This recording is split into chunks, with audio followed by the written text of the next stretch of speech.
Good morning, everybody. My name is Masayuki Ichinose. I'm very happy to be here today, and I really appreciate invitation by ECCJ this time. So my talk is about more holistic issue around zero energy building. This is the contents of today I will talk to you. First of all, I will talk about more global issue about GHG emission all over the world. And next, I will talk about green building and zero energy building issues based on some kind of database or some regulation and some references. Then next, I will talk about my research achievement, some kind of data collection in this area and analyze how the building performance is. Then followed by how this kind of zero energy building technology contribute for the reduction of emission all over the world. The first topic is more talking about holistic statistics. So today we are here, Singapore. Here is very tropic climate and very hot, humid. So what I wanted to emphasize in this presentation is important point is urbanization and hot and humid climate.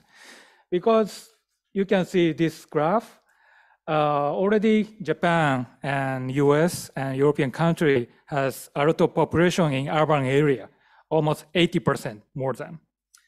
Then from here, China and other developing country is going to be more population, is going to be same as us. It means people wants to live in urban area, right? This is one key point. And next one is, you can see this climate zone graphics and the graphic. And mostly the cities, important cities, Tokyo, Singapore, Indian and Asian countries, cities, fundamental cities located in the hot and humid area. So this is two keywords from today I wanted to emphasize.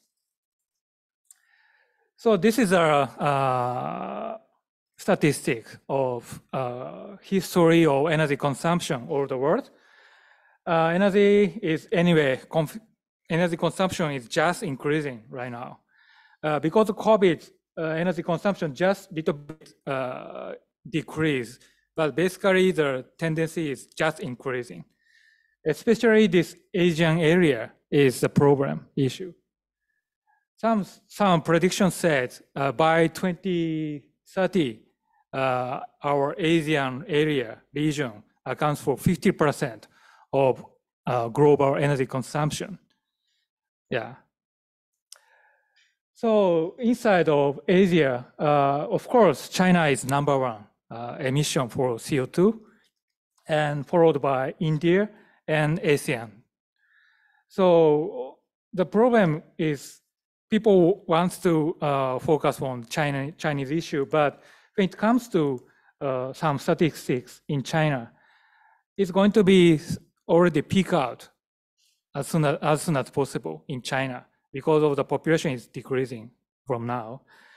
And the Chinese target is by 2060, they are going to be carbon neutral.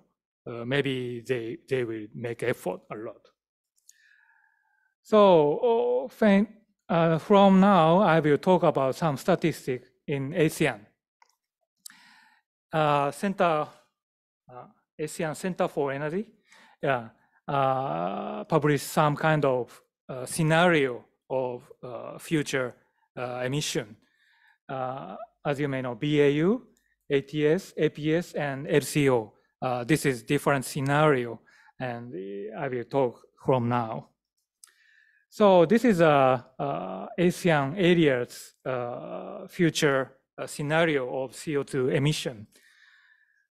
This is business as usual. If we don't do any zero energy building, any kind of improvement of carbon emission. Just CO2 emission is increasing. By 2050, it's going to be almost 4 times, 5 times from current situation. This is very horrible scenario.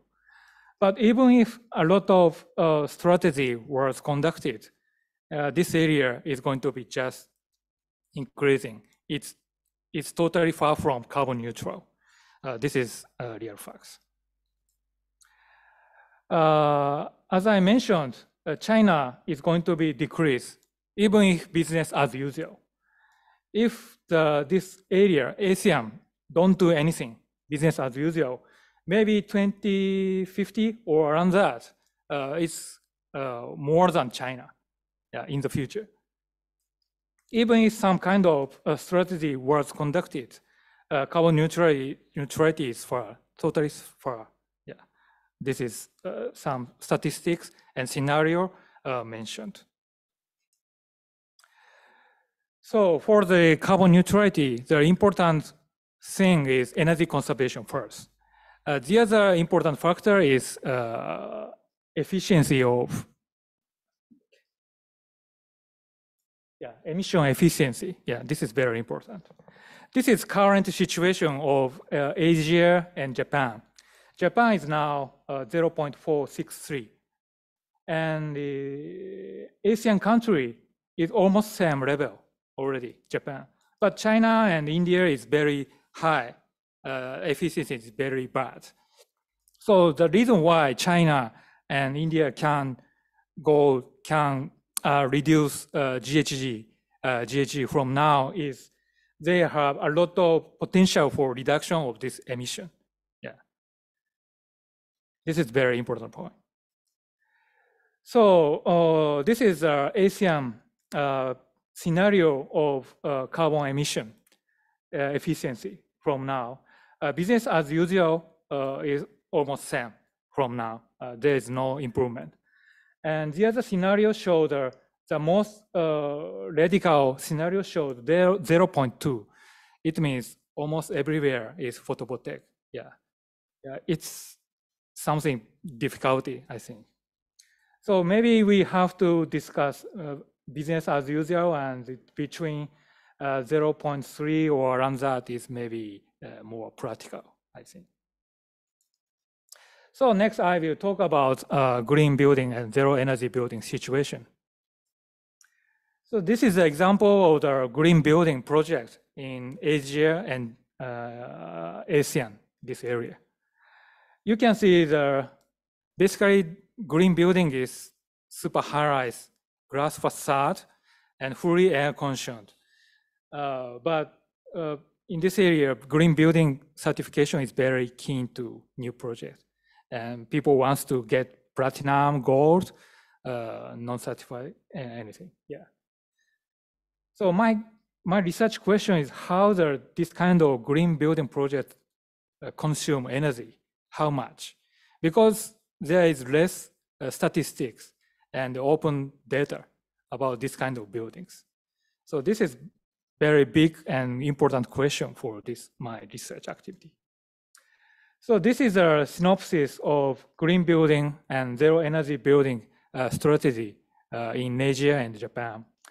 In Japan, we have clear definition for zero energy building, how the zero energy building is. The other countries still not have a definition of zero energy building, but maybe ISO, Japan, ECCJ, and community already suggested ISO standards. Maybe some country and area is going to be follow this standard. So there is a lot of definition for the green building standard and energy conservation law. So I just compare with this kind of energy target level in each different country and area. Japan, we have definition for the zero energy building. Normally, we have target for zero energy. ZEB ready is one of the practical target level here. So we compare with ASEAN and Asian countries standard. Maybe Singapore super low energy is almost same level as the ZEB ready, and maybe this is can be shared with each other. How the energy efficient building is. So when it comes to zero energy building, it's something different. Yeah, this is an example of the zero energy building in Japan, US, and China. Basically, as Dr. Clayton Millers presented, super high-rise is impossible for zero energy building. Normally, the 3 stories or 4 stories is maximal because it should be canceled in same site. Yeah. I don't have to explain zero energy building definition because maybe later presenter will explain more detail. Anyway, important point is we have to reduce energy consumption first. Then we can go to the energy products by photovoltaic or renewable energy. So this is a target level of zero energy building, how each country has some target and the goal for how the zero energy building is spread. Normally, the 2030 is kind of common deadline, how the zero energy building is spread in each country. So now I'm focusing on the statistics of zero energy building target. Each country and area issue some target level of zero energy building energy consumption. I just compare with each different countries, and simply say the target level is around 100 kilowatt hour per meter square is common level. But of course, type of the building and location affects this target level. For example, in US, I just compare with each different states of zero energy building target level definition. In hot area is much more relaxed, and cold area also relaxed. So even if we say zero energy building, we have to consider about climate and culture.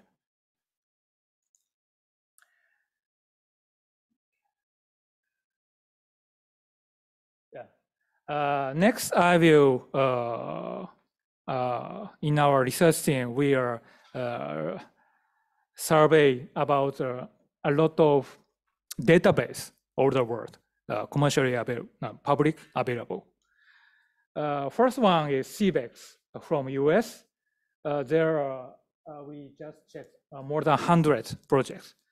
And we also see the NBI and the Construction 21, APEC database, and DECC is Japan, and SII, also Japan. Actually, the database is still not enough for analyze, but we try to correct a lot of database from all the world this time. This is a number of the projects in different area and countries. US is number 1, and next maybe Japan, and also we have projects of zero energy building. Of course, Europe is also has a lot of zero energy building projects as well. So this is a comparison of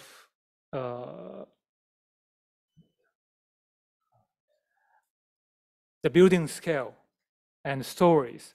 As I mentioned, when it comes to zero energy building project, 4 stories or 3 stories is the most number. Yeah. Non-zero energy building can be more super high-rise and higher building, but zero energy building is something limited. Yeah. So if we go to the carbon neutrality, we can not only focus on zero energy building.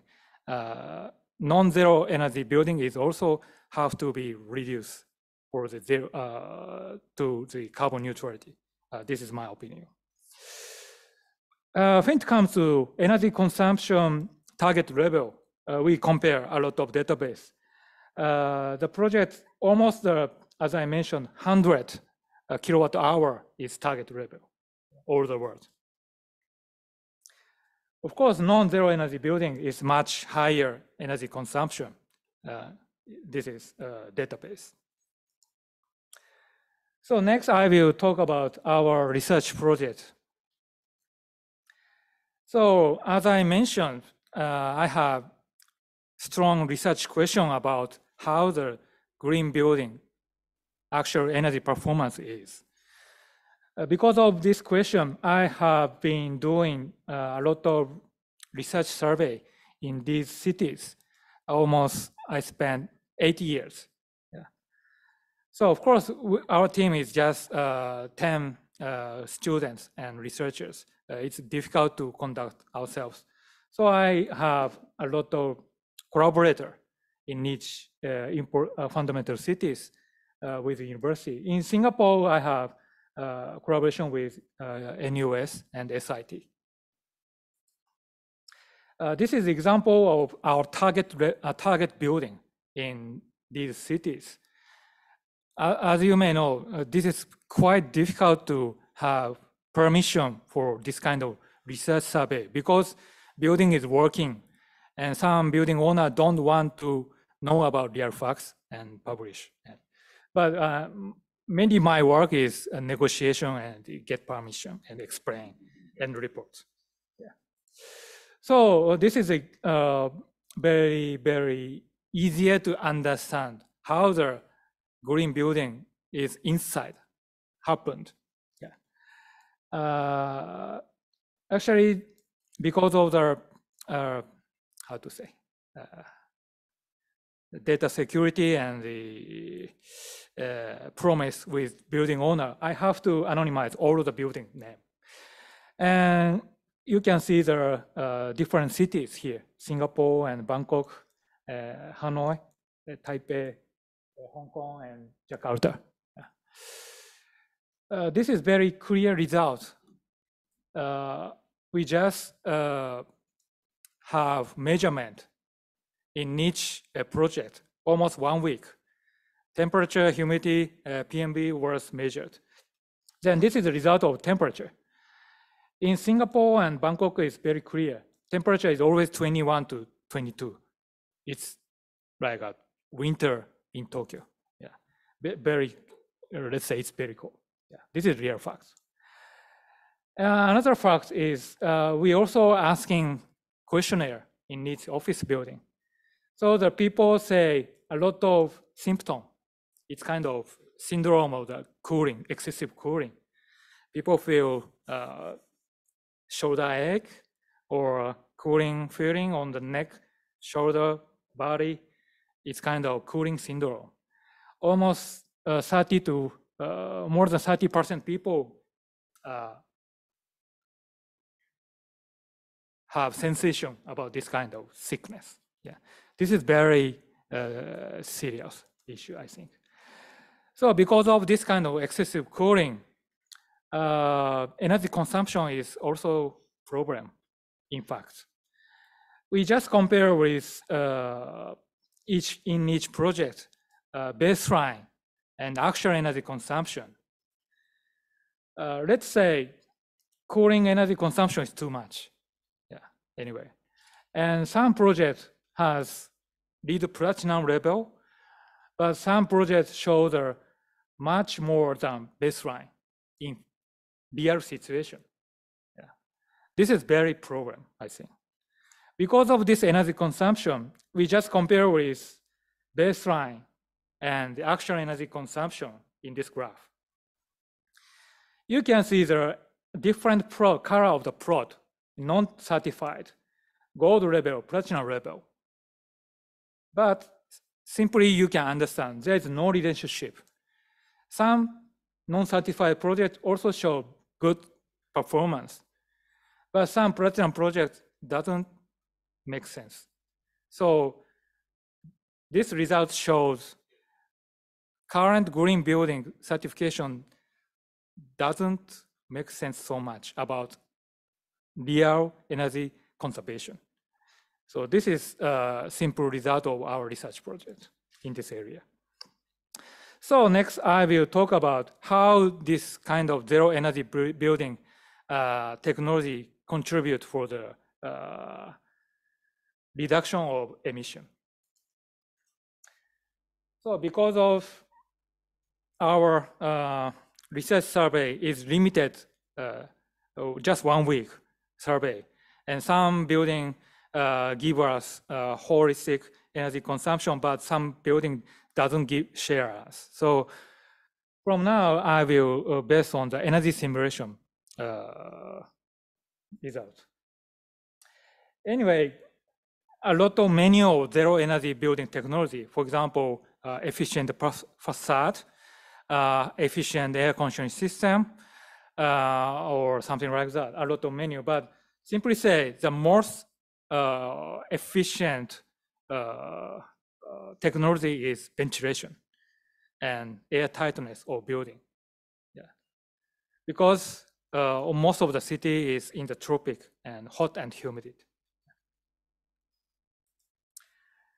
So this is a comparison between Tokyo and the fundamental cities in south part of Asia. If all of the menu of the zero energy building technology was applied, in Tokyo we can reduce almost 40%. This is maximal. But when it comes to Singapore and this hot and tropic area, the possibility is more. 60% reduction is possible. 60% reduction is very big, yeah, but it is possible.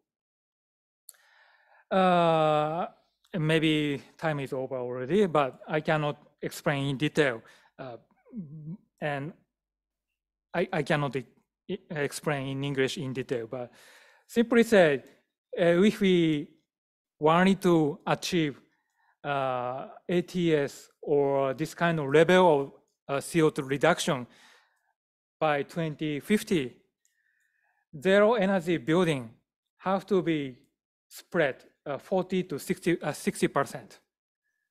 It means all of the buildings, not only new construction. This is our statistic analysis result. This 40 to 60% is, I think, it's very difficult, but we have to do that from now by 2050. Yeah. So I would like to finalize my presentation here.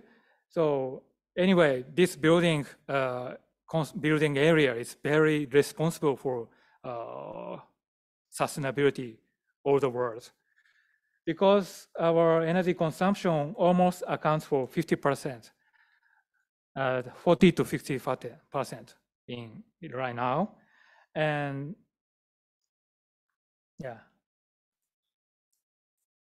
and zero energy building technology should be spread 40 to 60% by 2050. This is very big challenge for us. I also wanted to mention about data and transparency and sharing, because my research is anyway access to the real energy consumption and the indoor environment, but it's very difficult because there is no framework about sharing data, this kind of issues. Because of the COVID, and next we are now how to do the sustainability. We need to sharing data and with transparency. This is what I wanted to emphasize this time. Thank you very much for kind attention.